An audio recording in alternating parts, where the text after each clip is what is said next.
¿Qué tal, iglesia? ¿Cómo están? Bienvenidos a otra clase más aquí en Campus GU, en el Ministerio de Enseñanza de Gracia Urbana. Vamos a tocar hoy día un tema que nos han estado preguntando mucho y es acerca de la segunda venida de Cristo. Así que vamos a estudiar con las Escrituras y en la historia de la iglesia qué es lo que dice realmente la palabra de Dios acerca de este tema. Así que dame un minuto, voy a comenzar a esperar que entren unas personas para que empecemos.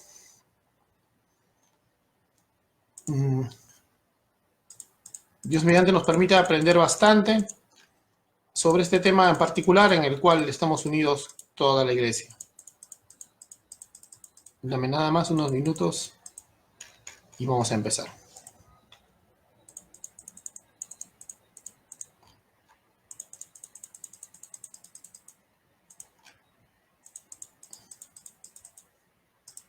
A ver. Solo quiero confirmar de que realmente ya esté en vivo.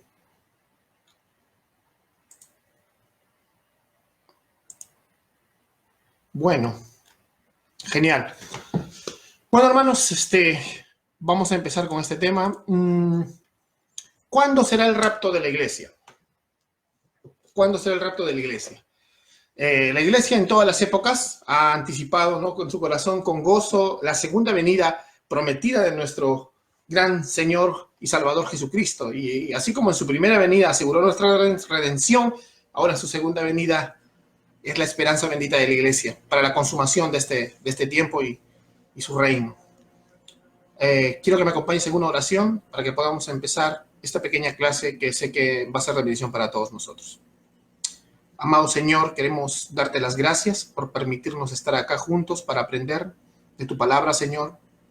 Estamos aquí dispuestos a abrir nuestro corazón a lo que dice tu palabra, Señor, en su contexto y a tener un corazón de discípulo, un corazón lleno de pasión por aprender, un corazón dispuesto, Señor, a someterse a lo que tú dices y a gloriarse solamente en ti, Señor, a gozarse solamente en ti, Señor, estar realmente felices solamente en ti. Gracias, Dios mío. Ayúdanos e ilumínanos en esta noche. En el nombre de Cristo Jesús. Amén y amén. Bueno, vamos a hablar entonces de la segunda venida de Cristo. La palabra del Nuevo Testamento más utilizada para la segunda venida de Cristo es la palabra parusía. Y es una palabra que tú la vas a encontrar en muchas de las cartas y libros del Nuevo Testamento. Por ejemplo, en 1 Corintios capítulo 1, lo vas a encontrar en cartas de Pablo a la iglesia de Tesalónica, a los tesalonicenses, en los capítulos 3, en el capítulo 5, en 2 de Pedro, vas a encontrarlas. Vas a encontrar a Juan, en su primera carta de Juan, capítulo 2, habla de la venida, aparición también significa esta palabra, en Santiago, capítulo 5, y en Judas, que solo tiene un capítulo, en el verso 14.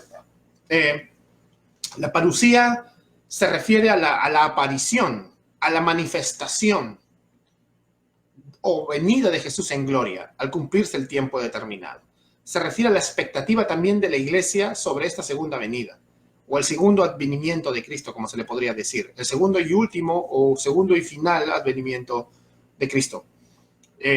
¿Cuál es la posición histórica? Es decir, la posición de siempre, la posición más antigua, de cuándo acontecerá el arrebatamiento. ¿Por qué? Porque en los textos donde se habla de su segunda venida, también se habla que su iglesia será tomada. Y eso lo vamos a desarrollar ahora mismo. Es una postura, de hecho, que es la única posición en 19 de 20 siglos, incluyendo los apóstoles, y es que la iglesia sería tomada en el mismo momento de la segunda venida. También tú dirás de repente, pero a mí me han enseñado otra cosa. Lo comprendemos, pero no ha sido hasta mediados del siglo XVIII que comenzaron a tener auges, ¿no?, posturas que podríamos llamar futuristas, porque interpretaban ciertos pasajes de las Escrituras ya cumplidos como algo de un futuro distópico lejano. Y luego en el siglo XIX, ya especialmente en 1830, con el nacimiento de una visión pesimista que vamos a estudiar dentro de un rato, ya se haría mucho más marcado, y aún más en el siglo XX, cuando tras 2 guerras mundiales el mundo quedaría con una especie de pesimismo en el corazón que le ayudaría mucho a esta postura a hacerse más popular, ¿no? este mover, digamos, pesimista ya entre los grupos evangélicos arrasaría con muchas de las iglesias por ciertas circunstancias que vamos a ver hoy día. Esto nos lleva a preguntarnos si la iglesia tiene la razón en este grupo que tiene esta postura o estuvo equivocada durante 2000 años. Entonces, el siguiente estudio, vamos a hacerlo con la palabra de Dios para empezar. Es un estudio desarrollado con el propósito de investigar cuidadosamente lo que dice la palabra del Señor con relación a la doctrina de la segunda venida y el arrebatamiento simultáneo de la iglesia y enseñarlo como ha sido siempre enseñado. Por eso te pido que tomes tu Biblia y leas cuidadosamente y analizas por ti mismo. Muchos vivimos a veces recuerdo pensando que tendríamos una segunda oportunidad después que Cristo venga, pero es posible de que hayamos estado equivocados. Hermano, hoy es el día de la salvación. Hoy es el día que debemos oír su voz y no endurecer nuestro corazón, como dice el Salmo 95. Amén. Entonces, lo primero que vamos a ver es el regreso de Cristo. Y lo primero que debemos entender es que tenemos que tener unidad en la verdad. Al margen de las posturas escatológicas, o sea, las posturas acerca del final, debemos dejar algo claro en este video y en esta clase. Amados hermanos, estamos todos unidos en la verdad. Cristo vuelve. Cristo vuelve finalmente y en eso estamos unidos todos los cristianos. Esta clase no va a separar a los cristianos por clases, ni los va a separar por cristianos y no cristianos. Aquí no hay, este tema no debe causar división. Debe causar el debate sano, como siempre se ha hecho, porque es una doctrina no fundamental. Apunta, no fundamental. Nadie se salva por creer o no las diferencias dentro de esta doctrina, porque estamos unidos en el dogma que es Cristo vuelve y la resurrección de los muertos. Entonces, vamos a leer varios textos que nos van a implicar y a indicar cómo es que estamos unidos en esto. En Juan capítulo 13, verso 3, Cristo dice, y si me voy, yo les preparo lugar, vendré otra vez y los tomaré a donde yo voy, para que donde yo esté, allí también estén ustedes. Estamos unidos en esto. El Señor viene a llevar a su iglesia.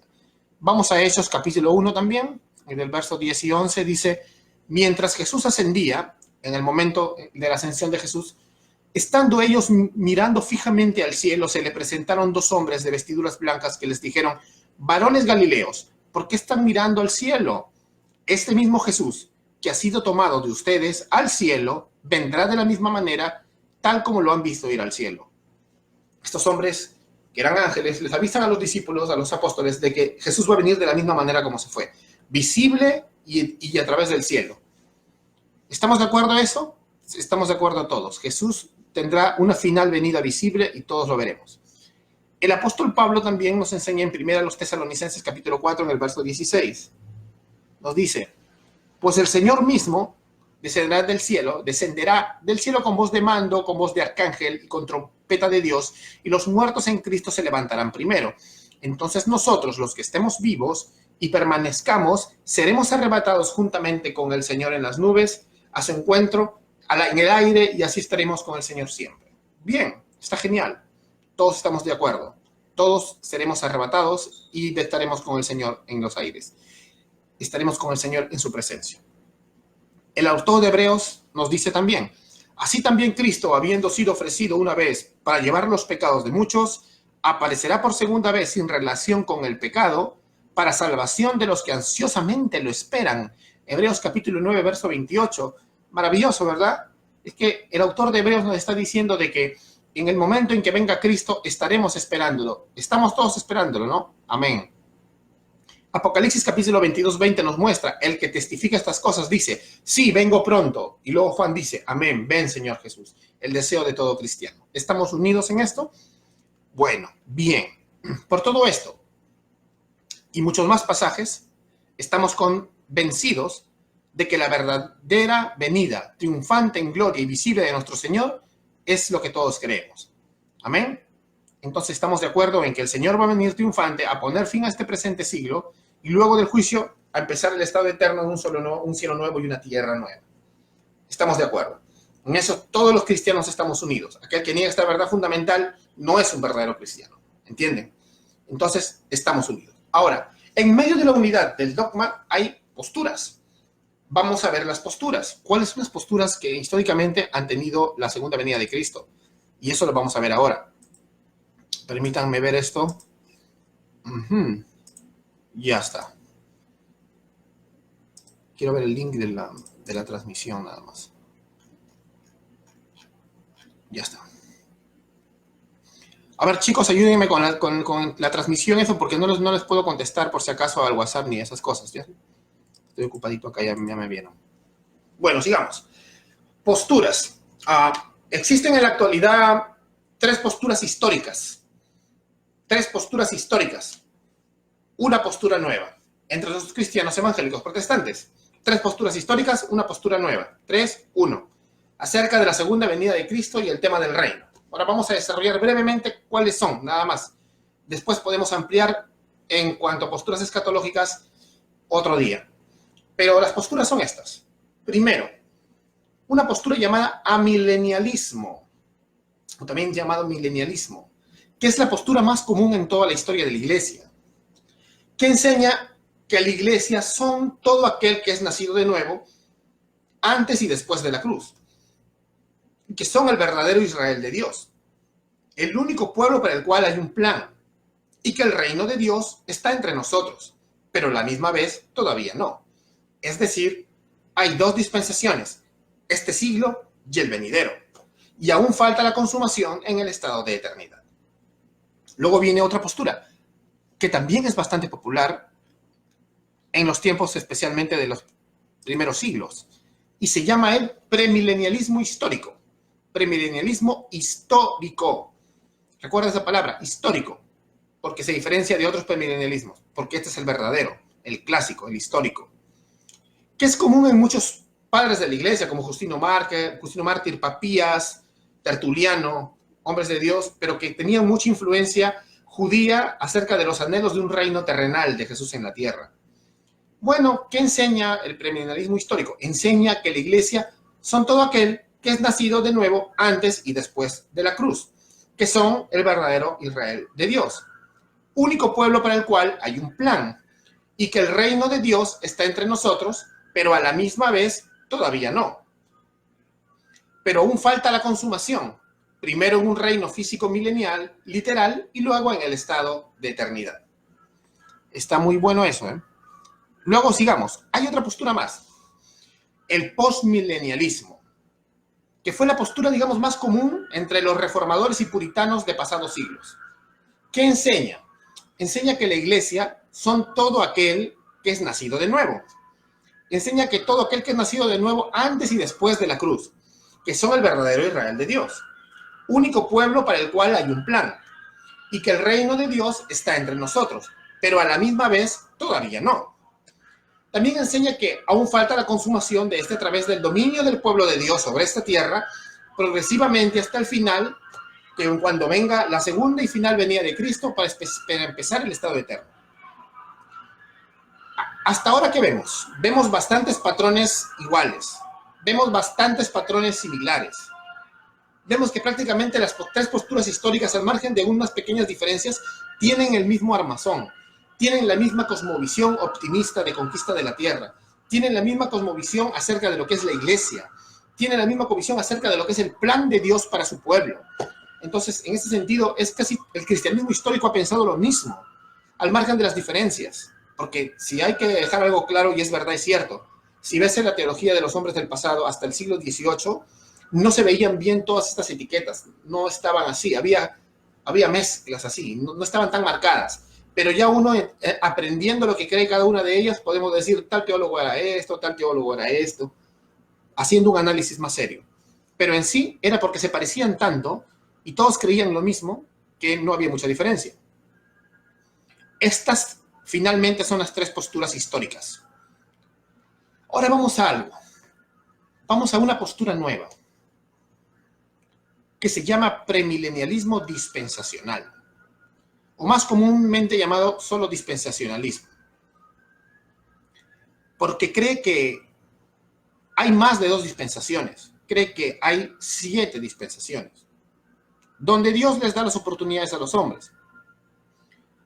Digamos que es cada dispensación se caracteriza por una responsabilidad, ¿no? Un deber que tiene el hombre y que le señala al hombre, digamos, el principio de ella y también señala los juicios divinos si falla. Y cada vez que el hombre falla, Dios va a otra y a otra, así hasta Cristo. La primera dispensación se llama de la inocencia. Luego viene la de la conciencia. Luego viene la dispensación del gobierno, la dispensación de la promesa, la dispensación de la ley, la dispensación de la gracia y la dispensación del reino milenial físico en Jerusalén. Esta novedosa postura fue inventada recién por los 1830 por un hombre llamado John Nelson Darby, influenciado de otras fuentes. John Nelson Darby no es que llegó a discernirlo esto así nomás. Él tenía ya lectura de muchos hombres del pasado, de pasado reciente, como el sacerdote Lacunza, el padre Francisco Rivera, que son católicos jesuitas, y que habían determinado la idea de un reino milenario en Jerusalén y una interpretación hiperliteralista de algunos textos de la Escritura para crear que Israel, aún el Israel étnico, tiene un plan de Dios todavía para ellos, separado de la iglesia, partiendo en dos el pacto tal vez de esa manera. Entonces esta novedosa postura que es creada por Darby influencia a mucha gente. Ellos también enseñan que el reino de Dios aún no está entre nosotros, sino que será consumado previamente en un reino, como te repito, literal, en Jerusalén, en un futuro. Pero este reino no se va a dar hasta que previamente haya una gran tribulación. Algunos dispensacionales creen que esta gran tribulación, a mitad de esta gran tribulación va a venir el rapto de la iglesia. O sea, no va a ser en el momento de la segunda venida, sino va a ser a la mitad. Y muchos otros, que son la mayoría de dispensacionalistas, creen que el rapto de la iglesia va a ser antes de una gran tribulación futura distópica y que, además de todo, va a ser secreto. Entonces, estas son las 4 posturas. 3 posturas históricas y una recién inventada en 1830, el dispensacionalismo. Ahora vamos a responder a la pregunta: ¿cuándo será el rapto de la iglesia? Bueno, con la Escritura, en el contexto de la historia de la iglesia, vamos a dejar claros estos argumentos. Primero, vamos a ver, la Biblia enseña que la iglesia será arrebatada en el mismo momento de la segunda venida. Vamos a verlo. Vamos a leer primero a los Tesalonicenses, capítulo 4, versos 16 y 17. Miren lo que dice la palabra del Señor. Dice: pues el Señor mismo descenderá del cielo con voz de mando, con voz de arcángel y con trompeta de Dios. Ya lo leímos antes. Sí, vamos a volverlo a leer. Y los muertos en Cristo se levantarán primero. Entonces nosotros, los que estemos vivos y permanezcamos, seremos arrebatados juntamente con ellos en las nubes, al encuentro del Señor en el aire, y así estaremos con el Señor siempre. La señal del regreso es una señal del fin, una señal escatológica. En el Antiguo Testamento, esta señal de la llegada en las nubes era utilizada de 3 formas. Primero, para demostrar la presencia física de Dios. Era una imagen de la presencia física de Dios, o una palabra que no está en la Biblia, pero se le llama así, el Shekinah, ¿no? La Shekinah, la nube de gloria. Por eso lo vemos en Éxodo y en Números, por ejemplo. Número 2, para cubrir su santidad, de modo que los seres humanos no le viesen, ¿no? Por ejemplo, también utilizaba las nubes como en Éxodo 33 o Isaías 6. En Daniel 7, las nubes eran utilizadas como una imagen de un transporte divino del Mesías Cristo, ¿no? Las profecías de Daniel aluden al último periodo de 30 años en el Nuevo Testamento. Entonces, la misma relación entre el Mesías y las nubes del cielo la vas a encontrar en las imágenes de Mateo 24, en las imágenes de Lucas 21. Luego dice en el verso 17, seremos arrebatados. Y de acá viene la palabra rapto. De aquí, de la palabra original que viene acá, que es arposo, otros le dicen arpazo, viene la palabra rapto. Y significa una especie de relación forzada o de amor forzado. Es como que te arrastro, algo así, te arranco. El evento, también el evento que se lee acá en Tesalonicenses 4:17 es lo mismo que se habla en 1 Corintios capítulo 15, versos 51 y 52. O sea, los creyentes se encuentran con el Señor en el aire. Ahora, algunos dicen, ¿qué significa en el aire? Que salimos volando así nada más. En sí no solamente es eso. Por ejemplo, los griegos creían que el aire era considerado el reino del mal, ¿no? Era impuro, y los judíos también. Ellos creían que el aire era el reinado de Satanás. Por ejemplo, el príncipe de la potestad del aire, dice Pablo a los Efesios, ¿no? El príncipe del mundo espiritual. Entonces los creyentes se reunirán ahí y es una imagen de la conquista. O sea, nos vamos a reunir ahí porque ahora ya no, el príncipe no tiene ninguna autoridad. Cristo ha tomado por asalto el aire, ¿entiendes? El mundo espiritual que estaba muerto en este planeta. Amén. Y eso es cada vez que predicas el evangelio, pasa eso. Cada vez que una persona nace de nuevo, pasa eso. Y bueno, la iglesia dice que estaremos ahí juntamente con ellos y nos quedaremos con él para siempre. Hay una referencia constante entonces de la segunda venida. Observa que Pablo no menciona en este libro ni en segunda de los Tesalonicenses algo como que, bueno, el Señor se aparecerá en las nubes del aire y luego estaremos 1000 años con él y luego vendrá el juicio recién. No. Para el apóstol Pablo, si creas una línea de tiempo, no hay dónde meter el supuesto reino milenial, literal, en Jerusalén. No hay. No sé dónde, no hay. No lo puedes incluir, porque no hay una especie de milenio incrustado en la línea de tiempo de los autores bíblicos cuando hablan acerca de la segunda venida de Cristo. ¿Entiendes? Otra cosa que hay que entender también, si te has dado cuenta el texto, el apóstol Pablo dice que él estará vivo en el momento de la segunda venida. Dice, nosotros los que estemos vivos y permanezcamos seremos arrebatados. Porque aquí no está hablando del rapto pretribulacional que se han inventado en 1830. Acá está hablando de la segunda venida de Cristo. Y el apóstol Pablo se cree presente ahí. Habla como si él estuviera presente. Es decir, él estaba convencido de que era pronto y que él estaría vivo. Un buen anhelo, un anhelo santo. Entonces, cuando tú te pones a pensar, si el apóstol Pablo realmente hubiera creído en un rapto pretribulacional, ¿tú crees que él hubiera pensado que iba a estar en la segunda venida? No, porque se supone que en la teoría pretribulacionista, los santos se van antes de una supuesta tribulación final. Luego los que quedan se convertirán en medio de la tribulación. Y ellos serán los que van a venir a ver al Señor llegar. Entonces, ¿tú crees que el apóstol Pablo se iba a quedar en el rapto secreto? O sea, era un tibio, como dicen algunos hermanos, si eres tibio te quedas en el arrebatamiento, dicen. ¿Tú crees que el apóstol Pablo se iba a quedar? No. Aquí no está hablando del rapto secreto, está hablando de la segunda venida. Porque está hablando de que una vez que viene, estaremos con él en el aire para siempre, es decir, en su presencia, siempre, reinando el cielo y la tierra, siempre. Entonces, está muy claro que no está hablando del rapto secreto, que en este texto está hablando de su segunda venida, porque cuando él dice nos quedaremos con él para siempre, es como un eco, ¿recuerda? Es como un eco del Salmo 23, donde dice que estaremos en la presencia del Señor largos días, que quiere decir eternidad. Entonces observa Pablo, aquí tampoco no menciona nada, ni en el segundo de Tesalonicenses, que también habla de este tema, ni en 1 Corintios 15, acerca de un reino de 1000 años, sino que habla de un estado eterno, como en Daniel capítulo 7. La terminología del apóstol Pablo, hermanos, establece que el reinado comienza con el retorno de Jesús. O sea, que se consuma el reino con el retorno de Jesús. Todos los otros sucesos del fin de los tiempos simplemente se relacionan, ¿no? Cuando vemos a 1 Corintios 15, pero tampoco señala que regresa a la tierra para un reino físico de 1000 años. O sea, no lo hace. Vamos a ver un comentario de un gran teólogo que me gusta mucho.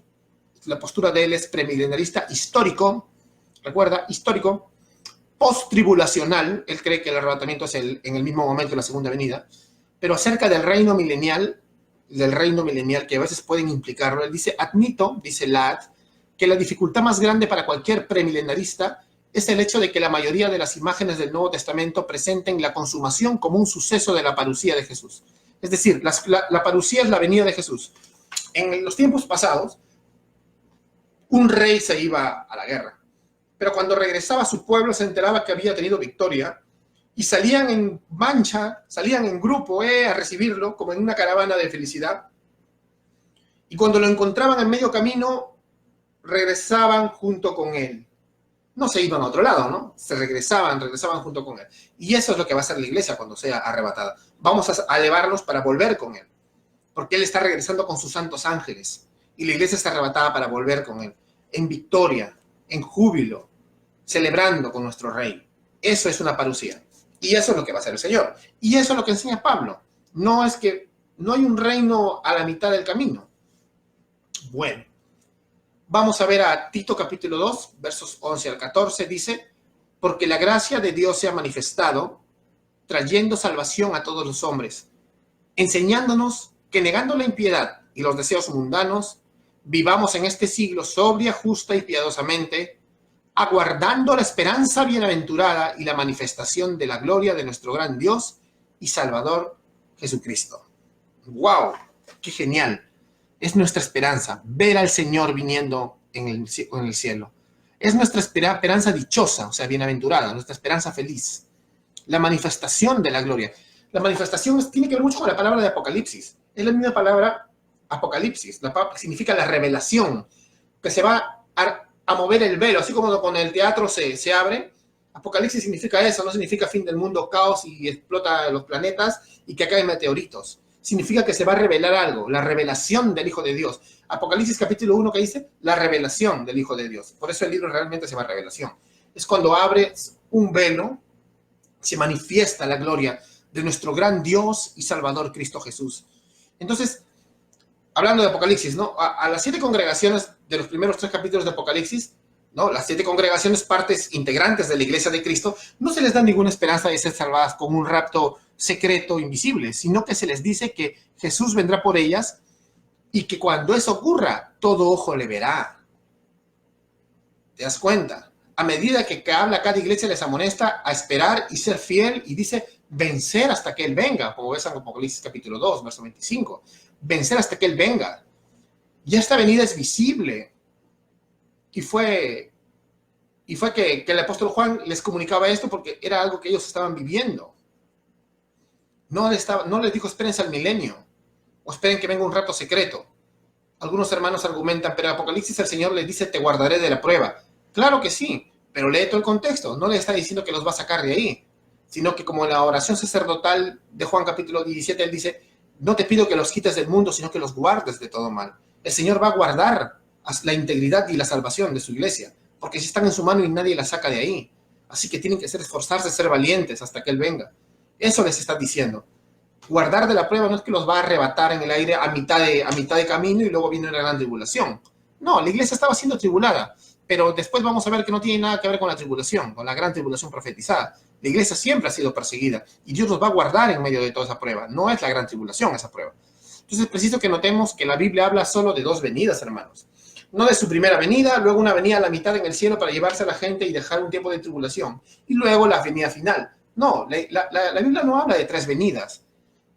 Habla de su primera venida, donde murió en la cruz con relación al pecado, y su segunda venida, donde vendrá con poder y gloria sin relación al pecado para salvar a los que le esperan. Hebreos 9:28. Entonces, Hebreos 9:28 es bien claro. Su primera venida para morir por el pecado de su pueblo, y su segunda y final venida, no hay más, no hay tercera, es la final. Entonces no vemos 3 venidas, ni venida y media, solo vemos 2 y venidas, la primera y la segunda y final. Venida de Cristo con poder y gran gloria, donde debemos sonarnos esa realidad. O sea, esa debe ser la esperanza del creyente. El apóstol Pablo, el apóstol Pedro, en sus cartas nos escriben que debemos esperar con gran alegría este día.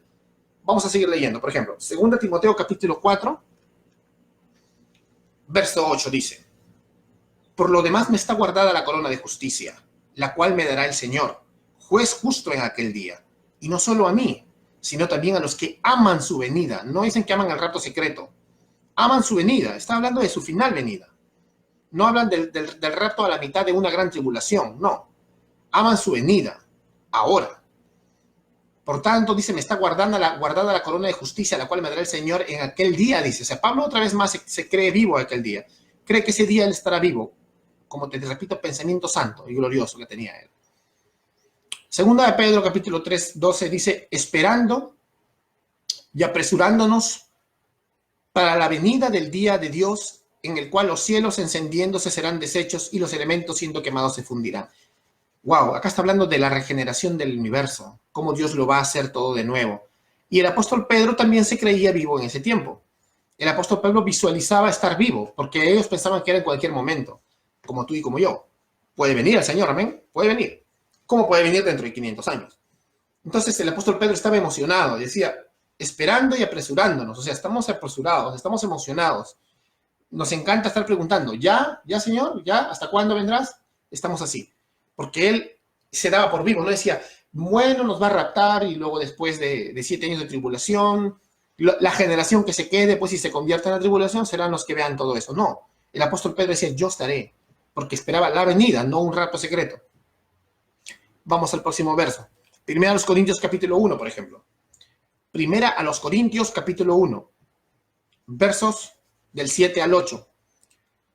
Dice el apóstol Pablo a los Corintios, de tal manera que nada os falta en ningún don, esperando la manifestación, el Apocalipsis, la revelación, la venida final, de nuestro Señor Jesucristo, el cual también os confirmará hasta el fin, para que seáis irreprensibles en el día de nuestro Señor Jesucristo. ¡Wow!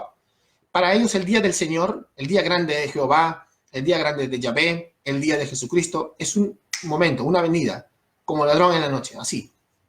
Ahora en este verso vemos claramente que los creyentes estamos esperando entonces, tú y yo, la manifestación gloriosa de nuestro Señor, lo cual es sinónimo, te repito entonces, del día de nuestro Señor Jesucristo, del día grande de Jehová, de Yahvé, del Antiguo Testamento, y el cual no ocurrirá, dice, hasta que llegue el fin, y será después de la gran tribulación, después, va a ser en el mismo momento de la segunda venida. Ahora, ¿por qué va a ser después? Ahora lo vamos a ver.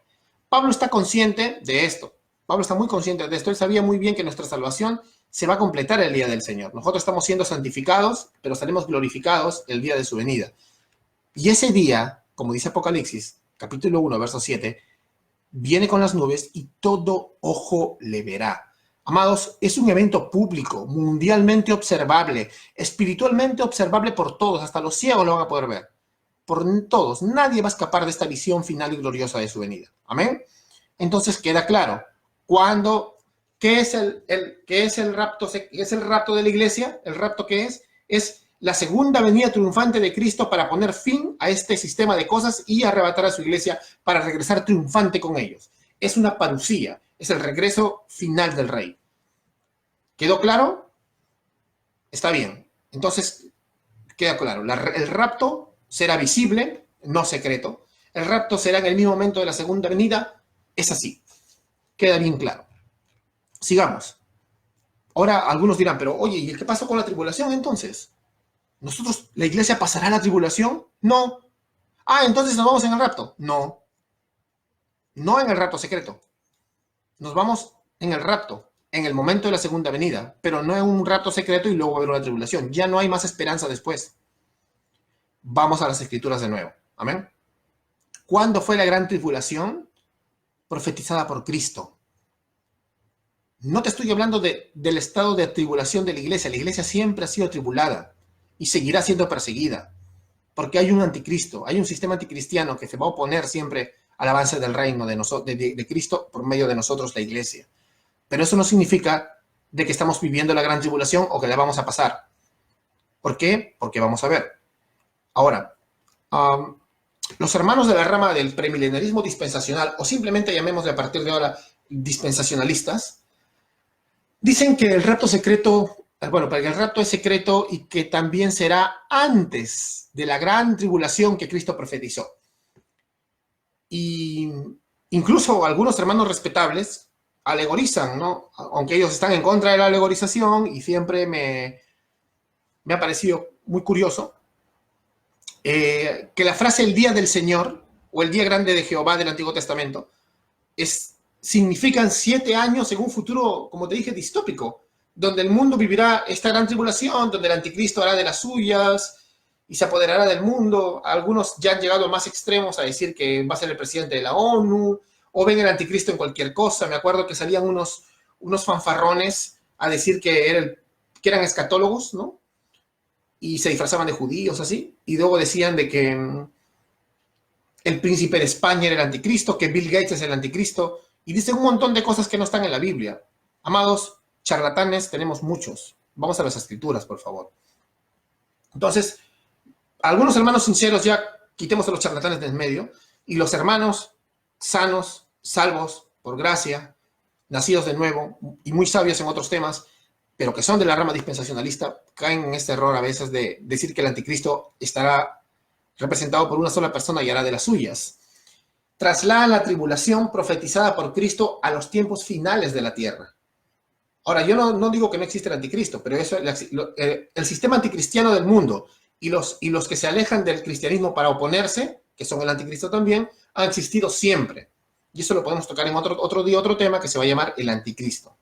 Pero ahora estamos enfocándonos un poco más en lo que es el arrebatamiento y la segunda venida. Solo toco este tema de la gran tribulación porque tiene que ver, porque tenemos que demostrar cuándo fue la tribulación para demostrar que la iglesia no va a pasar por ella, pero que tampoco significa que se va a ir en un rapto.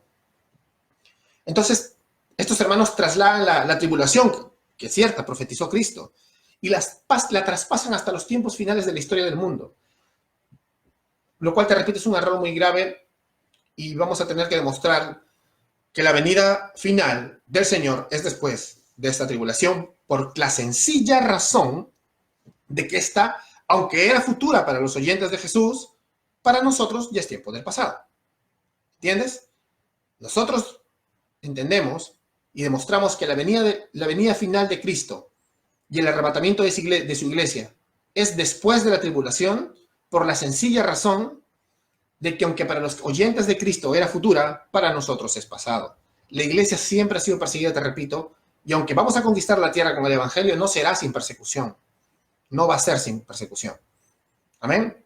Bueno, para poder entender esto, vamos a leer el capítulo 24 de Mateo. Vamos a leerlo todo, para tener contexto de todo lo que dijo Jesús. Entendiendo que esta es la continuación del capítulo desde el 21 hasta el 25.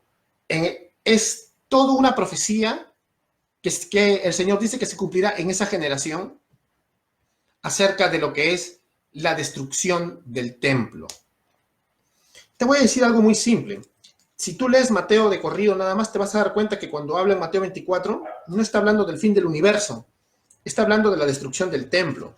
Pero también te digo algo, es muy simpático que o sea, con cualquier persona, si tú le das a un niño que lo lea, que no sabe nada de la Biblia, o un ateo, le dices, lee este libro, y el ateo te va a decir, préstame tu libro de cuentos. Y cuando lo lea, simplemente por si tiene comprensión lectora, te va a decir, sí, acá está hablando Jesús, de que van a en tu historia maravillosa, Jesús, el tal Jesús está diciendo de que se va a destruir un templo. Porque eso es lo que dice, no dice que se va a destruir, no dice que se va a destruir otra cosa. Pero tú dices, pero acá usa el lenguaje como que se va a destruir el universo, que las estrellas van a caer. Eso tiene un motivo. Y eso lo vamos a ver ahorita. ¿Ya? Pero antes que todo te quiero decir algo. Coge tu Biblia, así sin nada, y mira los subtítulos que no son inspirados, pero cualquiera se da cuenta. ¿Qué dice? Jesús predice la destrucción del templo. Tú lo lees, ¿no? Jesús predice la destrucción del templo. Y luego comienzo a leer y digo, señales del fin del universo. Destrucción del templo, fin del templo. ¿Señales del fin de qué? Del templo. Es decir, del sistema falso ya de Israel. Del sistema donde el profeta es falso, donde los sacerdotes son falsos, donde los sacrificios son falsos porque no se arrepentían de corazón. Y damos paso al verdadero Mesías, al verdadero Cordero que consuma todo, Cristo. Al verdadero profeta, Cristo. Al verdadero Rey, Cristo. Al verdadero sacerdote, Cristo. Eso significa. Por eso, Él cierra el templo. Y cierra los sacrificios, como dice el profeta Daniel. Bueno, vamos a leer entonces Mateo 24. Todo Mateo 24. ¿Ya? Bueno, empezamos. Profecía sobre la destrucción del templo. Cuando Jesús salió del templo y se iba, se acercaron sus discípulos para mostrarle los edificios del templo. Pero Él les dijo, ¿ven todo esto? En verdad les digo que no quedará piedra sobre piedra. No quedará piedra sobre piedra que no sea derribada. Estando Jesús sentado en el monte de los olivos, se acercaron a él los discípulos en privado y le preguntaron, dinos, ¿cuándo sucederá esto? ¿Y cuál será la señal de tu venida y de la consumación de este siglo? De esta era. Jesús les respondió, tengan cuidado de que nadie los engañe, porque muchos vendrán en mi nombre diciendo, yo soy el Cristo, y engañarán a muchos. Ustedes van a oír de guerras y rumores de guerras. Cuidado, no se alarmen, porque es necesario que todo esto suceda, pero todavía no es el fin. Porque se levantará nación contra nación y reino contra reino. Y en diferentes lugares habrá hambre y terremotos, pero todo esto es solo el comienzo de dolores. Entonces los entregarán a tribulación y los matarán, y serán odiados de todas las naciones por causa de mi nombre. Muchos se apartarán de la fe entonces, y se traicionarán unos a otros, y unos a otros se odiarán. Se levantarán muchos falsos profetas y a muchos engañarán. Y debido al aumento de la iniquidad, el amor de muchos se enfriará. Pero el que persevere hasta el fin, ese será salvo. Y este evangelio del reino se predicará en todo el mundo como testimonio de todas las naciones, y entonces vendrá el fin. Por tanto, cuando ustedes vean la abominación de la desolación, otras versiones dice abominación desoladora, del que habló por medio del profeta Daniel, colocada en el lugar santo, y el que lea que entienda, entonces los que estén en Judea huyan a los montes. El que esté en la azotea no baje a sacar las cosas de su casa, y el que esté en el campo no vuelva atrás a tomar su capa. Pero ay de las que estén encinta y de los que estén criando hijos en aquellos días. Oren para que la huida de ustedes no suceda en invierno ni en día de reposo, porque habrá entonces una gran tribulación, tal como no ha acontecido desde el principio del mundo hasta ahora, ni acontecerá jamás. Y si aquellos días no fueran acortados, nadie se salvaría, pero por causa de los escogidos, aquellos días serán acortados. Entonces, si alguien les dice, miren, aquí está el Cristo, o allí está, no le crean, porque se levantarán falsos cristos y falsos profetas, y mostrarán grandes señales y prodigios, para así engañar, de ser posible, aún a los escogidos. Vean que se lo he dicho de antemano. Por tanto, si les dicen, miren, Él está en el desierto, no vayan. O miren, Él está en las habitaciones interiores, no les crean. Porque así como el relámpago sale del oriente y resplandece hasta el occidente, así será la venida del Hijo del Hombre. Donde esté el cadáver, allí se juntarán los buitres. Pero inmediatamente después de la tribulación de esos días, el sol se oscurecerá, la luna no dará su luz, y las estrellas caerán del cielo, y las potencias de los cielos serán sacudidas. Entonces aparecerá en el cielo la señal del Hijo del Hombre, y todas las tribus de la tierra harán duelo, y verán al Hijo del Hombre que viene sobre las nubes del cielo con poder y gran gloria. Y él enviará a sus ángeles con una gran trompeta, y reunirán a sus escogidos de los cuatro vientos, desde el extremo de los cielos hasta el otro. De la higuera aprenderán la parábola. Cuando su rama ya se pone tierna y echa las hojas, saben que el verano está cerca. Así también ustedes, cuando vean todas estas cosas, sepan que Él está cerca, a las puertas. Pues en verdad les digo que no pasará esta generación hasta que todo esto suceda. El cielo y la tierra pasarán, mas mis palabras no pasarán. Pero de aquel día y hora nadie sabe, ni siquiera los ángeles del cielo, ni el Hijo, sino solo el Padre. Porque como en los días de Noé, así será la venida del Hijo del Hombre. Porque así será como aquellos días antes del diluvio, estaban comiendo y bebiendo, casándose y dándose en matrimonio, hasta el día en que Noé entró el arca, y no comprendieron hasta que vino el diluvio y se los llevó a todos. Así será la venida del Hijo del Hombre. Entonces estarán dos en el campo, uno será llevado y el otro será dejado. Dos mujeres estarán moliendo en el molino, una será llevada y la otra será dejada. Por tanto, velen, porque no saben en qué día viene su Señor. Pero entiendan esto. Si el dueño de la casa hubiera sabido a qué hora de la noche iba a venir el ladrón, hubiera estado alerta y no hubiera permitido que entraran a su casa. Por eso también ustedes estén preparados, porque a la hora que no piensan, vendrá el Hijo del Hombre. Hay muchos pasajes dentro de Mateo 24 que han sido sacados de contexto. Para empezar, vamos a aclarar antes de seguir por qué entre las señales se ve como una especie de destrucción cósmica. ¿Por qué? En el verso 29 dice que el sol se oscurecerá y la luna no dará su resplandor y las estrellas caerán del cielo y las potencias serán conmovidas. Si tú ves en Isaías, en Ezequiel, en Joel, en Apocalipsis, pasan estas cosas. Dime, en las profecías de Joel a los países paganos o en Ezequiel pasaba esto, ¿era el fin del mundo? No lo era. ¿Sabes qué? Eso se llama lenguaje de juicio. Los profetas utilizaban este lenguaje para advertir a las naciones, las cuales estaban bajo el juicio de Dios y bajo la ira de Dios, de que iba a ser inminente su destrucción. Inminente. Pero, ¿por qué este discurso molesta mucho a muchos judíos? Porque, ¿sabes qué? Jesús está dictando sentencia contra la nación traidora de Israel. contra la nación traidora de Israel, ¿te das cuenta? Él dice, de cierto os digo que no pasará esta generación hasta que todo esto acontezca, en el verso 34.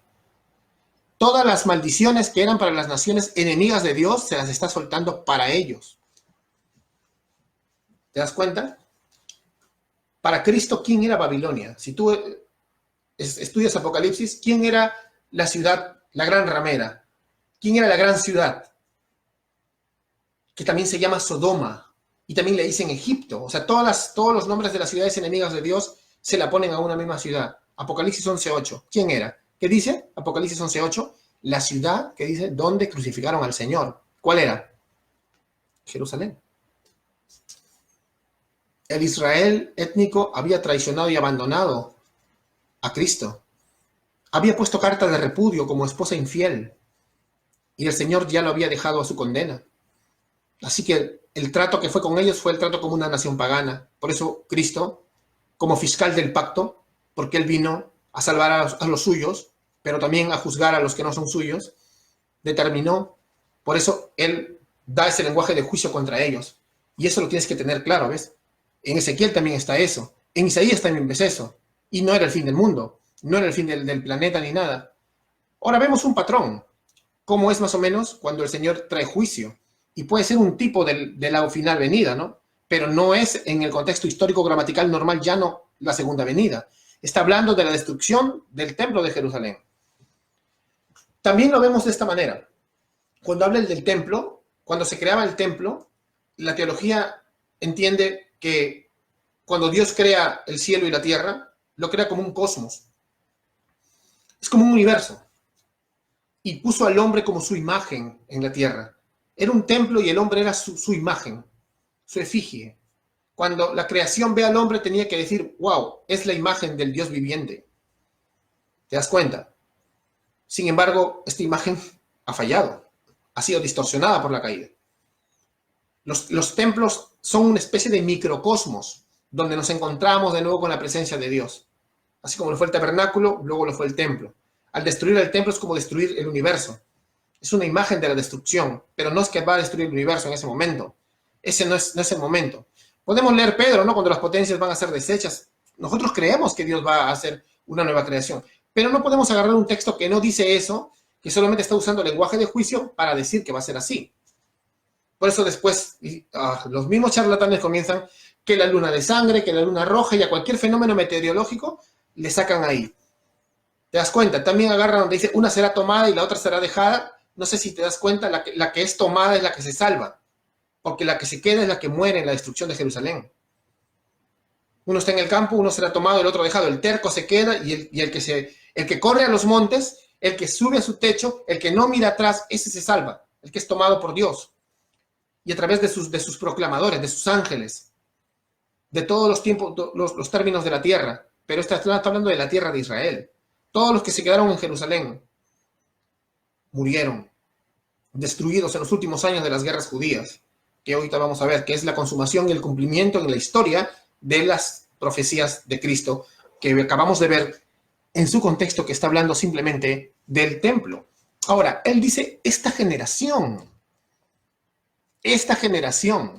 o sea, la gran tribulación que él profetiza va a pasar en esa generación.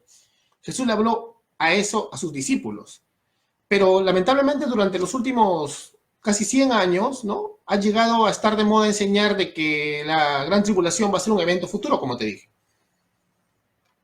No es así. Él dice que no pasará esta generación. ¿Te das cuenta? A veces, no sé, algunos me pueden preguntar, oye, pero espera un momento, tú dices que todas estas cosas no pasarán hasta que pase, hasta esta generación, todas. O sea, testificar a todas las naciones también, ¿no? Vamos a verlo ahorita. Primero, la escritura debe interpretar a la escritura, ¿no? Vamos a ver eso. ¿Cuándo comienzan? No sé, tú te puedes preguntar, ¿cuándo va a empezar aquí las profecías acerca de las Torres Gemelas? Como salió un hombre, ¿no? ¿Cuándo me vas a contar acerca de los misiles, de la guerra nuclear que va a haber? No sé, la Biblia no habla nada de esas cosas. Aquí no está hablando del futuro, está hablando de la destrucción del templo, te lo repito. Y esta palabra generación es clave, porque aquí nos está diciendo el texto claramente que es la generación que vivía en ese momento, hermano, la generación que estaba viva. Jesús dice, no pasará de esta generación. ¿Le vas a creer a Jesús o te vas a imaginar algo que Jesús no dijo? Escoges, tú escoge. A veces, bueno, yo he visto hermanos muy respetables, como Dwight Pentecost, como Charles Riley, como Sam Hodges. He leído libros que me han edificado mucho de ellos, pero lamentablemente, o el doctor Luis Carballosa, Luis Carballosa, donde tratan de forzar, y el concepto de generación, algunos lo mueven a la idea de la era, hasta que no acabe toda esta era, y otros significa raza. Como si Jesús estuviera diciendo solamente que hasta que la raza judía no pase, sucederán estas cosas. Saca tu concordancia, no sé si algunos tienen alguna concordancia pequeña o la Strong, de repente la tienen, tu concordancia en griego, y busca cada caso del Nuevo Testamento, te desafío a esa tarea, cada caso del Nuevo Testamento de la palabra generación, que es la palabra genea, se escribe genea, y averigua si quiere decir raza. A ver, averígualo, en cualquier otro contexto. Por ejemplo, busca todas las palabras de Mateo, Marcos y Lucas ya, que son los evangelios sinópticos. Búscalos ahí y dime cuándo Jesús utiliza la palabra generación como raza o como era. No vas a encontrarlo, pero hazlo para que te convenzas. Ninguno de estos pasajes se refiere a la raza judía. Siempre se refiere a los contemporáneos, ¿no? En realidad los que dicen que es raza tienden a darse cuenta de esta realidad, pero a veces no lo quieren aceptar. Entonces, bueno, yo espero que sean transparentes todos. Por lo tanto, la conclusión, ¿no? Antes de que sigamos investigando más del pasaje, es que los eventos profetizados en Mateo 24 sucedieron dentro de la vida de la generación de la gente que vivía en ese entonces. Esa fue la última generación, la que crucificó al Señor. Y esta fue la generación a la cual Jesús le trajo esta condenación como fiscal del pacto. Les trajo el veredicto del pacto con Dios. Se cumple lo que dice Deuteronomio 28 por las maldiciones de la desobediencia. Toda la Biblia tiene un sentido, hermanos. Y esto ya estaba profetizado en los capítulos anteriores. Porque siempre, como te digo, en Mateo 21, 22, 23, 24 están unidos. Vamos a leer Mateo 23. Ya está acá también. 23 del 36 al 38. Dice: de cierto os digo que todo esto vendrá sobre esta generación. Jerusalén, Jerusalén, que matas a los profetas y apedreas a los que te son enviados. ¿A quién le vendrá? A esta generación. ¿Y de quién hace ayes? De Jerusalén. Del templo. Del Israel traidor. ¿Cuántas veces quise juntar a tus hijos como la gallina junta sus polluelos debajo de las alas y no quisiste? Y he aquí vuestra casa os es dejada desierta. Se acabó. La declaración de Jesús en Mateo 23 es la preparación para lo que dice en el Mateo 24. Y claramente habla de un juicio inminente sobre Israel por haber rechazado al Mesías y por la apostasía final. Y los discípulos se habrán incomodado mucho con esta profecía. Cuando estuvieron a solas con él no pudieron resistirse, ¿no? De pedirle una explicación. ¿Cómo es esto? Porque los discípulos siempre son así, ¿te has dado cuenta? Hasta en el libro de los Hechos con Cristo Jesús, resucitado y a punto de irse en gloria, y le dicen, maestro, ¿y cuándo viene la restauración de Israel? Tercazos, ¿no? Así como tú y como yo, somos tercos. Y Jesús les dice, ¿a ti qué te importa? ¿No? O sea, no es para ustedes dados los tiempos y las sazones, les dice. Más bien, y los manda a trabajar, vayan a predicar el evangelio, Entonces, Mateo 24, mira, cuando empieza el texto que hemos leído, del 1 al 3, vemos así a los apóstoles. ¿No les gustó lo que habló en Mateo 23? O sea, digamos, los hechos de Mateo 23 muestran que los apóstoles no deben haber estado muy contentos acerca de la ruina y la destrucción del templo, y les dice, cuando Jesús salió del templo, se le acercaron sus discípulos para mostrarle los edificios. O sea, pero pues, Señor, mira. Y respondiendo les dijo, ¿veis todo esto? De cierto os digo que no quedará piedra sobre piedra que no sea derribada. Y estando él sentado en el monte de los olivos, los discípulos se le acercaron aparte diciendo, otra vez, ¿te das cuenta? Dinos, ¿cuándo serán estas cosas y qué señal habrá de tu venida del fin del siglo? O sea, del fin de esta era, de la era sacerdotal falsa de los judíos. Una vez más, debemos notar entonces que Jesús está hablando de algo que sucedería en ese momento. no miles de años más tarde un templo futuro.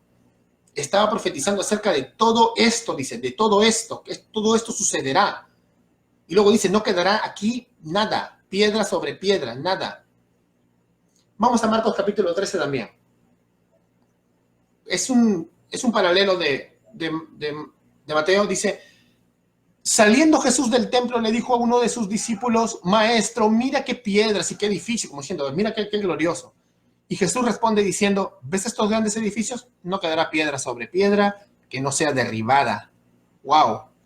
Entonces, la única interpretación posible de las palabras que el mismo Jesús permite, en su contexto, por lo tanto, es que estaba hablando de la destrucción del templo, que en aquel entonces estaba en Jerusalén.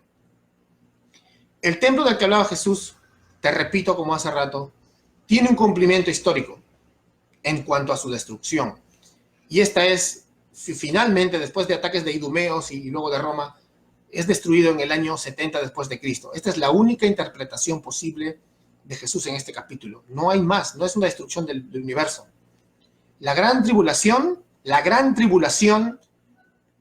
es después, termina con la destrucción del templo en el año 70 después de Cristo. Aunque se construya otro templo, aunque construyan otro templo, no sé, aunque saquen la mezquita que está ahí en Jerusalén en el monte y pongan un templo encima y digan, no importa, eso no tiene nada que ver. Aunque es muy dudoso que lo puedan hacer, no tiene nada que ver. Ya está cumplida la profecía de la destrucción del templo. Puedes construir otro templo, se respeta la religión de los judíos actuales, pero ellos no tienen nada que ver con el judaísmo bíblico, o sea, del antiguo, y tampoco tienen nada que ver con el plan de Dios para su pueblo. Solo son un país que el Señor quiere rescatar a través de Cristo para que cuando cualquier judío sea salvo, sea parte de la iglesia. ¿Te das cuenta? Bueno, volvemos. Estaba entonces Jesús hablando acerca del templo y de aquella generación. No hay base bíblica entonces para afirmar que se contemple otro templo futuro o que esté hablando de un fin universal futuro tampoco. Los discípulos entonces también hay que ver que comprendieron esto. Ellos sabían que la venida en Cristo en juicio para destruir el templo significaba la total disolución del pueblo de Israel tal como ellos lo conocían y la señal de que Dios ya se había divorciado, como les dije, de Israel, retirándose de su presencia, quitándole del reino y entregándolas a otra nación, como dice Mateo 21, verso 43, donde empieza Jesús a actuar ya como fiscal del pacto. Señala final también el fin de la era mosaica del sacerdocio. Desde el principio de la creación hasta el año 70 se marca un hito en la historia, porque a partir de ahí comenzamos a entender que nuestro verdadero profeta, te repito, nuestro verdadero rey, nuestro verdadero sacerdote y nuestro verdadero sacrificio ya está hecho. ¿Te das cuenta? El nuevo pacto comienza a hacerse efectivo visiblemente. Jesús dijo, ¿recuerdas? En Mateo 4, en Juan, capítulo 4. Vamos a leerlo. En Juan capítulo 4, versos 21 al 23, dice, la hora viene cuando ni en este monte ni en Jerusalén adoraréis al Padre. Mas la hora viene, y ahora es, en ese momento, cuando los verdaderos adoradores adorarán al Padre en espíritu y en verdad. ¿Cómo iban a adorar si no hacían un acto de expiación? No se podía. Pero él está diciendo que no necesitan un templo y tampoco un monte en Samaria, sino que ahora van a adorar de verdad. ¿Por qué? Porque él va a consumarlo todo. ¿Te das cuenta? En sí, entonces, ¿cuáles eran las señales antes del fin del templo? El templo, ¿cuáles eran las señales? Se cumplieron en su tiempo. Mesías falsos, él dijo, ¿no? Porque muchos vendrán y dirán, yo soy el Cristo. Guerras, que las hubo muchas, y las estaban viviendo incluso esa generación, y la postrera, antes del 70, vivió las peores guerras antes de que su ciudad sea destruida. Catástrofes naturales, y es posible que muchos de estos acontecimientos hubieran producido en los cristianos el presentimiento de que el fin ya estaba cerca, ¿no? Persecución, los estaban persiguiendo, desde que empieza el libro de los Hechos comenzamos a ver, matan a Santiago, muere Esteban, y comienzan a matar a los cristianos, comienzan a perseguirlos, y él dice, os entregarán en tribulación y os matarán. Se cumplió en el siglo I. Apostasía también, muchos hombres tropezarán, dice. ¿Recuerdas el libro de los Hechos, capítulo 6, capítulo 10? el falso profeta, en Apocalipsis se le llama el falso profeta, al sacerdocio de Israel y a los maestros falsos de Israel, están tratando de convencer a los judíos con amenazas de acusarlos con Roma, con la bestia, de que si ellos no vuelven al judaísmo, van a ser acusados, denunciados, asesinados, o no van a poder comprar, ni vender, ni hacer nada. Eso pasaba. Por eso la marca de la bestia no es un chip, como por ahí he visto que están diciendo. Por Dios, no tiene nada que ver. La marca de la bestia fue algo que pasó en el siglo I.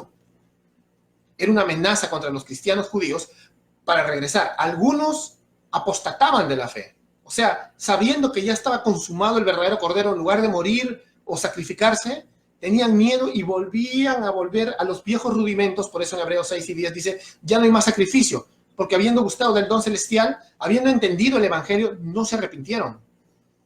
Así que ya han vuelto a sacrificar corderos cuando el verdadero cordero ya está sacrificado y él ya cerró el templo. Ya él canceló los sacrificios, como dice el profeta Daniel. Él ha cerrado los sacrificios y ha hecho un pacto con muchos. Ya no hay nada más que hacer. Pero sin embargo, estos hombres retrocedían. Estos hombres recaían. Por eso dice a los que recayeron, les queda una expectación de fuego. No es que cuando caíste perdiste tu salvación, que es otra tergiversación horrible de textos que hacen con el pobre libro de Hebreos, que otro día lo tocaremos. No tiene nada que ver con eso. Tiene que ver con apostasía. Entonces, el falso profeta hacía que muchos cristianos, judíos, vuelvan a regresar porque nunca nacieron de nuevo, y a esto se le llamaban los anticristos también. No solamente la cosmovisión anticristiana, sino aquel que retrocedía, al que recaía, era un anticristo. También eran anticristos aquellos que habían estado dentro de la iglesia y promovían las doctrinas que te iban a hacer retroceder y volver al judaísmo, o tener una secta mezcla de cristianismo con judaísmo, que es contra lo que Pablo lucha en la carta a los Gálatas, en la carta a los Filipenses, en la carta a los Romanos, que se llamaban los judaizantes, y eso lo veremos otro día. Pero la apostasía también se cumplió. Evangelización mundial. Ahora sí, muchos dicen, pero a primera vista esto parece poco creíble. Ahora sí me vas a decir, Pastor Omega, te agarré. ¿De dónde vas a sacarme algo? Pues nada, la historia de la iglesia lo muestra. Es posible que el evangelio haya sido predicado al mundo entero dentro de esta generación. El testimonio de la escritura es claro. No solo ha sido posible, sino que realmente pasó. Ahora tú dices, ¿qué? ¿Cuál es la prueba? Bueno, unos años antes vamos a la carta a los Colosenses. Acá lo tengo también. Vamos a la carta a los Colosenses. Unos años antes de la destrucción de Jerusalén, mira lo que dice el apóstol Pablo. Dice a los cristianos que viven acá en la iglesia de Colosas. Dice, del evangelio que ha llegado hasta vosotros, así como a todo el mundo, y lleva fruto y también crece en vosotros. Y luego dice, y los exhortó, para que no se apartasen, verso 23, de la esperanza del evangelio que habías oído, el cual se predica en toda la creación que está debajo del cielo. Recuerda ahora que la palabra mundo no siempre significa cada persona en la tierra. Para ellos, todo el mundo era el mundo conocido, toda la jurisdicción del Imperio Romano, y ahí sí habían llegado.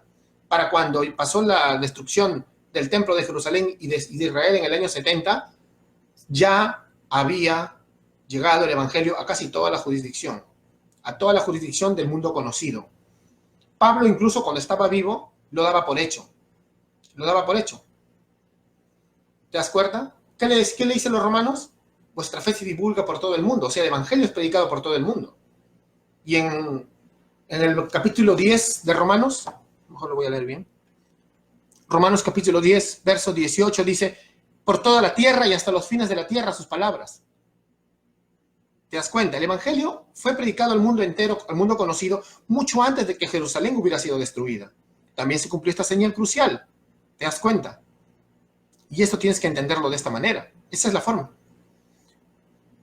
No está hablando del fin del universo. Creemos en una venida gloriosa, creemos en la expansión del evangelio por todo el mundo conocido actualmente, pero en este capítulo 24 de Mateo no lo podemos tomar, ni el capítulo 21 de Lucas, como se parece a al mandato que tenemos, meterle otro concepto. No se puede, hermanos, no debemos utilizarlo para eso. Porque eso hace que la gente malinterprete y traiga la tribulación, la traiga al futuro y se conviertan en pesimistas. ¿Para qué vamos a transformar la tierra y a conquistar las esferas si ya viene la gran tribulación? Dicen. Otros dicen, ¿para qué vamos a conquistar las esferas si ya viene el rapto? O sea, los dos tienen una idea escapista pesimista. Y eso es lo que ha limitado mucho a la iglesia en el siglo XX. 19 siglos de iglesia hemos sido la fuerza de influencia más grande del mundo. Sin embargo, en este último siglo que pasó, más los años que tenemos acá, parece que nos hubiéramos vuelto más pesimistas que nunca y la iglesia ha retrocedido.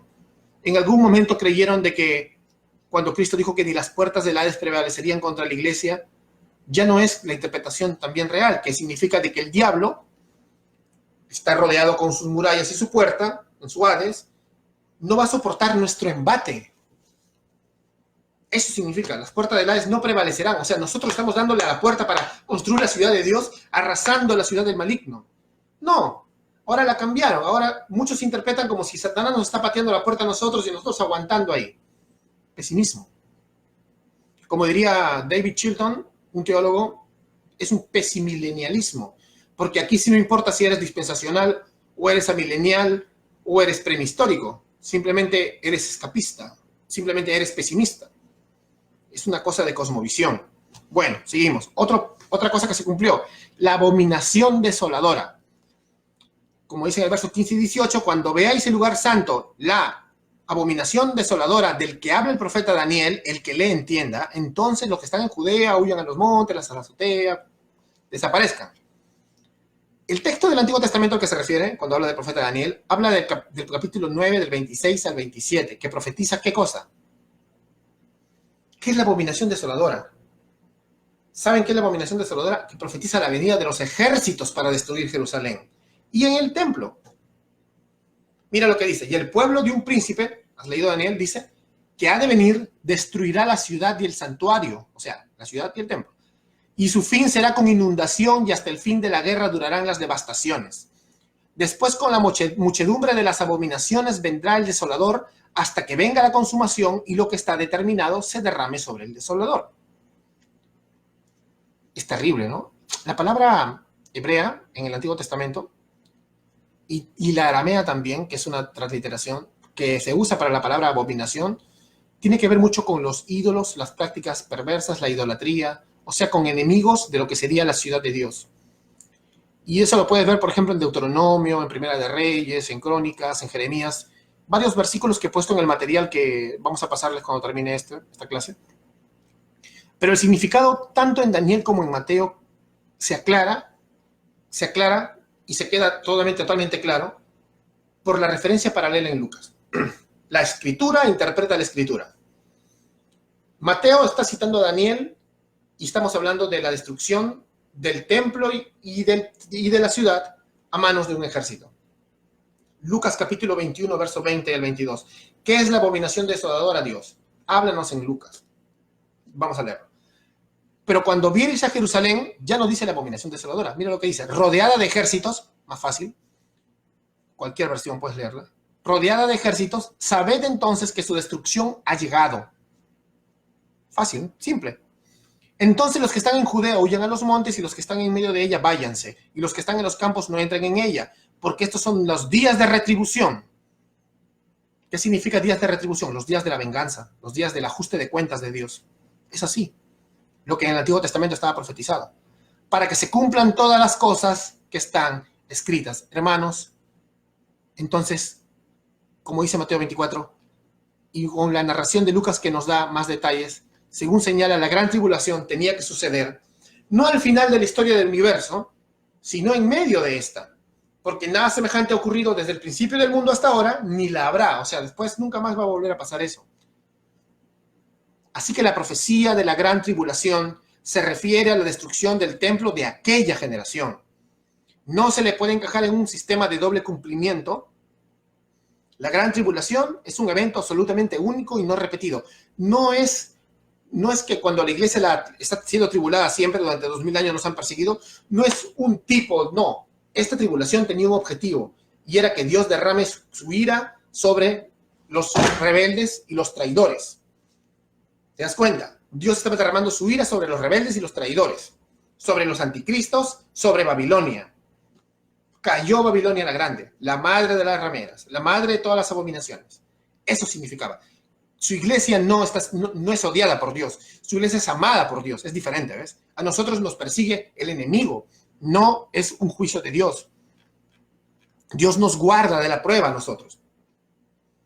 En cambio, ahí no, aquí no tiene nada que ver con el diablo. Aquí es Dios mismo que viene y como señal destruye Jerusalén para consumar la señal del Hijo del Hombre. Todas sus profecías se cumplieron. ¿Te das cuenta? ¿Te das cuenta? Bueno, entonces está claro. El rapto de la iglesia no será secreto, es en el mismo momento de la segunda venida y es después de la tribulación. Es muy claro. Medítalo. Para terminar, quería tocar un tópico especial acerca de las profecías de Daniel. Para enseñar un poco acerca de esto, ya quedó claro. Antes de terminar, vamos a explicar un poquito más. La abominación desoladora, de la profecía de las 70 semanas de Daniel, que se cumple, ¿cuándo? Cuando llega la abominación desoladora. ¿Y cuándo es esto? En el momento de la destrucción del templo. No en un futuro, Repito, voy a volver a leerlo. Mateo 24, que cita Daniel. Y luego cito el texto que el profeta Daniel hace. Mateo 24, 15, 18. Por tanto, acá está. Cuando veáis en el lugar santo la abominación desoladora del que habla el profeta Daniel, el que le entienda, entonces los que están en Judea huyan a los montes. El que está en la azotea no descienda para tomar algo de su casa, y el que está en el campo no vuelva atrás para tomar su capa. Lucas 21 dice lo mismo, pero dice, por tanto, cuando veas los ejércitos llegar. Bien. El texto del Antiguo Testamento que citan los evangelios, al que se refiere Cristo, se refiere a Daniel, repito, capítulo 9, versos 24 al 27, que profetiza la venida de los ejércitos para destruir Jerusalén y el templo. Disculpa, a mí me gusta repetir mucho para que se les quede claro. Vamos a leer. Dice así: 70 semanas han sido decretadas sobre tu pueblo y sobre tu santa ciudad, para poner fin a la transgresión, para terminar con el pecado y para expiar la iniquidad, para traer justicia eterna, para sellar la visión y la profecía y para ungir el lugar santísimo. Has de saber y entender que desde la salida de la orden para restaurar y reconstruir Jerusalén hasta el Mesías príncipe habrá 7 semanas y 62 semanas. Volverá a ser ratificada con plaza y foso, pero en tiempos de angustia. Después de las 72 semanas el Mesías será muerto y no tendrá nada. Y el pueblo del príncipe que ha de venir destruirá la ciudad y el santuario, y su fin será con inundación. Aún hasta el fin habrá guerra. Las desolaciones están determinadas, y él hará un pacto firme con muchos por 1 semana, pero la mitad de la semana pondrá fin al sacrificio y la ofrenda de cereal. Sobre el ala de abominaciones vendrá el desolador, hasta que una destrucción completa, lo que está decretada, será derramada sobre el desolador. La palabra abominación, te repito, significa ejércitos. Entonces, la abominación desoladora es una invasión armada. Está profetizada una invasión armada a Jerusalén. Y esto queda demostrado, si vemos en la historia de la iglesia después ya del cierre de la historia que vemos en la Biblia, cuando ya no vemos más en el libro de los Hechos, ¿cuándo se cumple? Esto queda demostrado en el periodo que se llama las guerras de los judíos. Jerusalén fue rodeada por ejércitos enemigos muchas veces. Pero uno de los eventos que marcó bastante empieza con el ataque de los idumeos. Porque en muchas ocasiones de la historia de Israel, cuando era atacado por sus enemigos, los idumeos siempre habían tratado de destruir y desolar la ciudad. Y eso lo puedes ver en Segunda de Crónicas, en los Salmos, en Ezequiel, en Amós, en Abdías. Y también esos versículos los voy a pasar en el material que voy a pasar después de esto. El historiador judío, mira, un historiador judío no cristiano, llamado Flavio Josefo, algunos seguro ya lo conocen, escribe una crónica sobre esto. Y mira lo que dice. En su libro Guerras de los Judíos, ¿no? Dice: sucedió que aquella noche hizo mucho frío. Se levantaron vientos muy bravos. Vino mucha agua y muchos rayos y horribles truenos. Sintieron que la tierra temblaba, por lo cual todos estaban seguros de la destrucción de los hombres. El estado del mundo se confundía, porque aquellas señales no manifestaban ser algo que importase poco. Esta era la última oportunidad para escapar de la condenada ciudad de Jerusalén. ¿Te das cuenta? Todo aquel que deseaba huir, o sea, de Jerusalén, tenía que hacerlo, dice, tenía que hacerlo inmediatamente, sin demora. Los idumeos entraron a la ciudad, dice Josefo, y se encaminaron directamente al templo, donde asesinaron a 8.500 personas, degollándoles. Al llenarse el templo de sangre, los idumeos recorrieron enloquecidos los canes de la ciudad, saqueando las casas, las calles de la ciudad, saqueando las casas y asesinando a todos en su camino, incluso el sumo sacerdote. Según el historiador Josefo entonces, este evento señalaba el principio de la destrucción de la ciudad, desde el mismo día que se puede fechar el vencimiento de sus muros y la ruina de sus asuntos. O sea, ya ahí comienza a destruirse todo. No duró 60, esto pasaría más o menos en el año 67 después de Cristo. Las guerras judías duraron hasta el 70, donde el general Tito Vespasiano, hijo del emperador Vespasiano y futuro emperador Tito, sería quien venga con sus tropas, y ante la terquedad del pueblo, porque también Josefo tiene crónicas donde habla de que cómo enviaban incluso algunos, lo enviaron incluso el mismo Josefo como embajador para decirles, ríndanse por favor. O sea, el mismo emperador ya mandó tropas y los tercos no querían. Se cerraron hasta el final y murieron. Vamos a citar a un teólogo que tiene un libro muy interesante llamado Tribulación hasta la Traslación, George Rose, que es amilenial, y dice: todas las evidencias del Nuevo Testamento y las de la experiencia cristiana concuerdan con los más grandes maestros de la historia de la Iglesia, en que la semana 70 de la profecía de Daniel se cumplió completamente hace más de 1900 años. No queda pues ninguna semana 70 futura que se cumpla en una gran tribulación después de que la Iglesia sea arrebatada. ¿Por qué dice esto? Porque aunque acabamos de ver que la semana 70, o sea, el fin de todo, se cumple en el año 70 después de Cristo. La semana 70 de Daniel se cumple en Cristo mismo y todo lo que viene después. A la postura dispensacional se le ocurre decir de que la semana 69 se queda en Cristo y que a partir de ahí nace un paréntesis. Algo que ellos le llaman un paréntesis. Incluso puedes ver algunos gráficos que tienen ellos donde la era del Antiguo Testamento, luego crean un paréntesis iglesia y luego sigue gran tribulación. Tribulación a futuro. La era de la iglesia no la consideran como parte de las semanas proféticas. Simplemente dicen que acá este es un paréntesis donde no es bien, no sé. Me parecía raro de personas que claman y hablan como parte de su marca registrada, que ellos tienen la interpretación histórico-gramatical normal llano, que hagan ese tipo de cosas. Ahí no hay nada de histórico-gramatical normal llano ni teológico.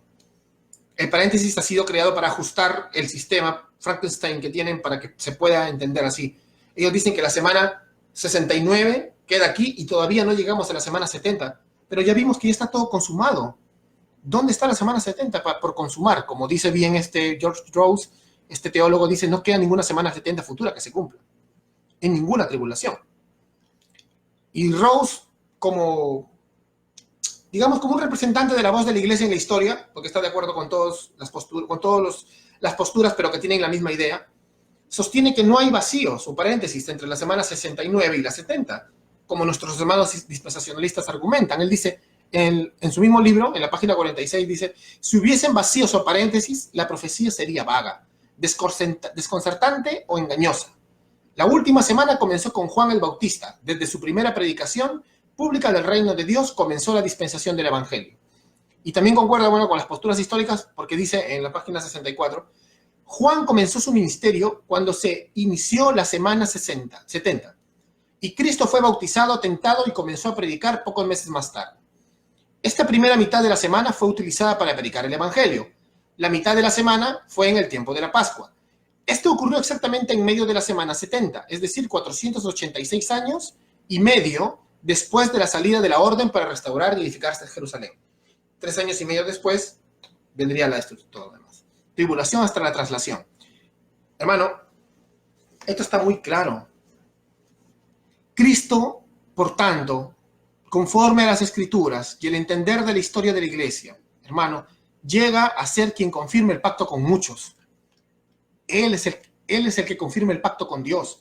Por eso siempre hemos creído que los que nacen de nuevo están en pacto con Dios. Aquel que nace de nuevo y se bautiza, entra al pacto con Dios.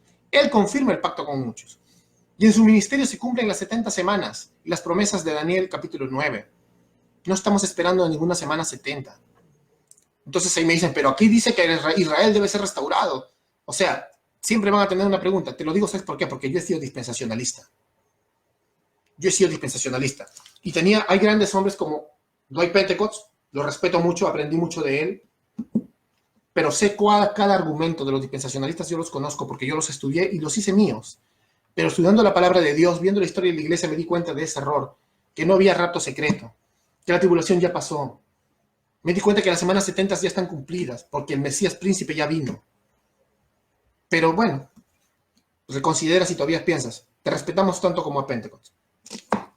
Bueno, entonces la pregunta, pero entonces, ¿qué fue? O sea, acá dice que hay que restaurar al Israel, que sea restaurado. Cristo les dijo a este Israel étnico y apóstata que te dije, que la Biblia misma dice que es la gran ramera, la ciudad grande, que es Egipto y Sodoma, Apocalipsis 11:8, le dijo así en Mateo 21, en el verso 43, les dice, por eso os digo que el reino de Dios será quitado a vosotros y dado a una nación que llevará los frutos de este.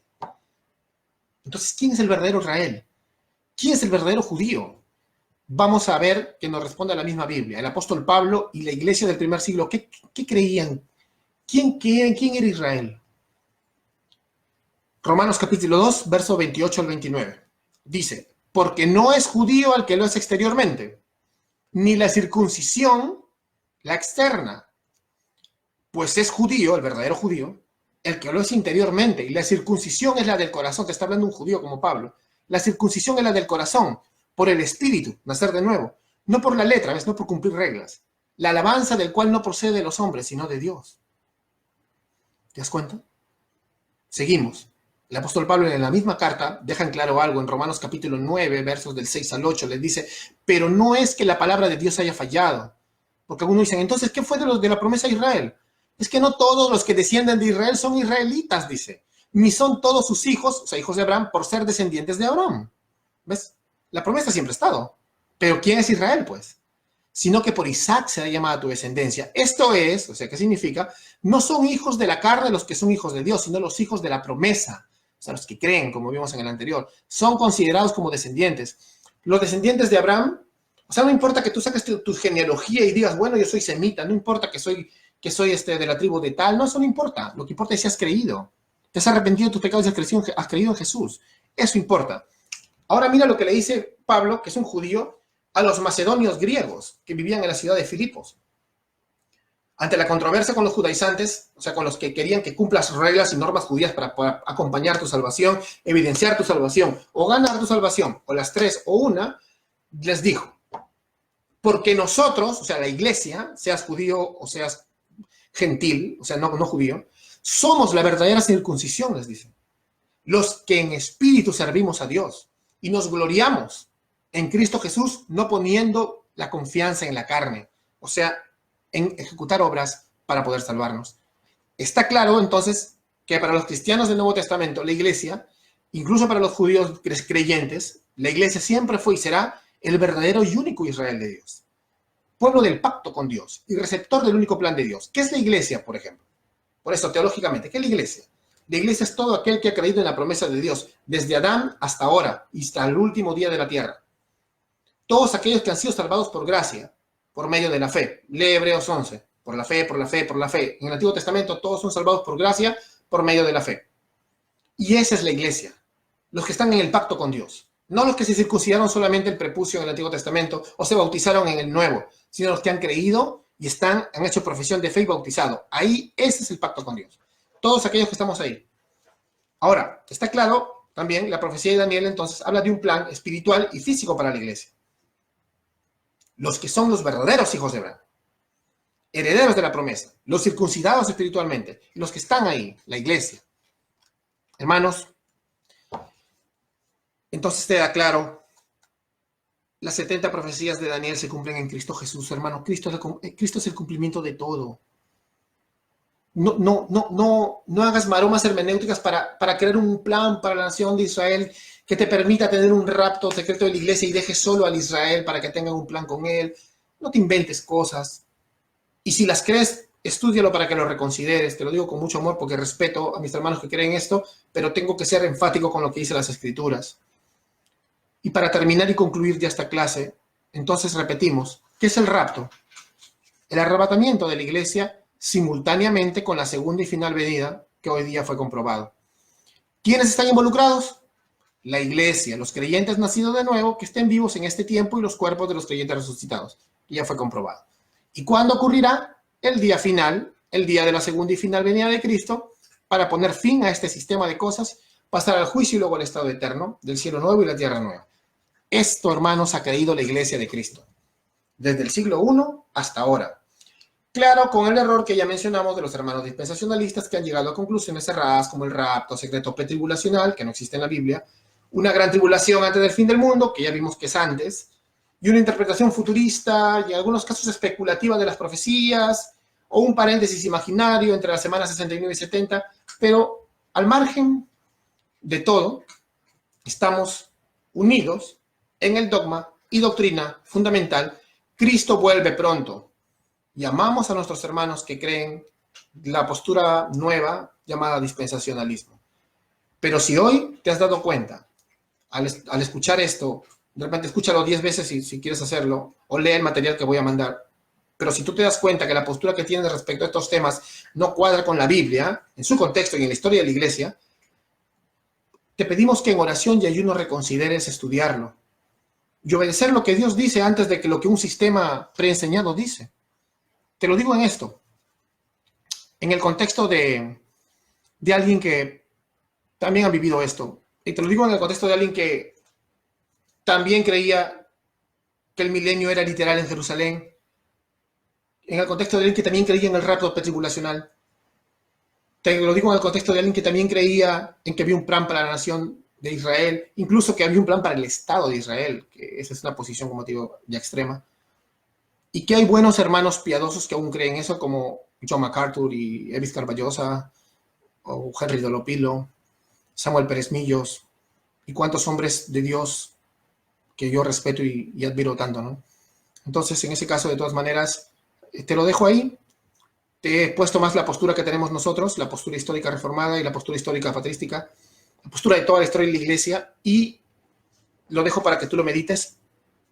De todas maneras, saben que los quiero, los amo, hermanos, y bueno, que el Señor nos ayude siempre a discernir con su palabra, en su contexto, y a ser sinceros con Él mismo. Amén.